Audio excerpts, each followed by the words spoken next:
Sabi nga ni Adele, should I give up or should I just keep chasing pavements?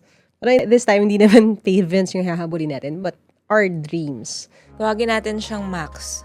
Hello po, Miss Laika. Isa po akong ate, panganay po ako at isang college student. Masipag po akong mag-aral noon at porsigida po talaga ako. Pero mula nung nawala ang mama ko, ako na yung tumayong nanay sa kapatid ko at napabayaan ko na rin yung pag-aaral ko. Pero kahit na ganon, sinikap kong mag-aral at the same time, ginagawa ko pa rin ang tungkulin ko bilang ate at bilang guardian niya. Pero kahit na kinakaya ko, merong part sa akin na sobrang napapagod na. Dapat ko po bang bitawan muna ang pag-aaral ko at mag-focus na lang muna sa sarili ko o sa kapatid ko?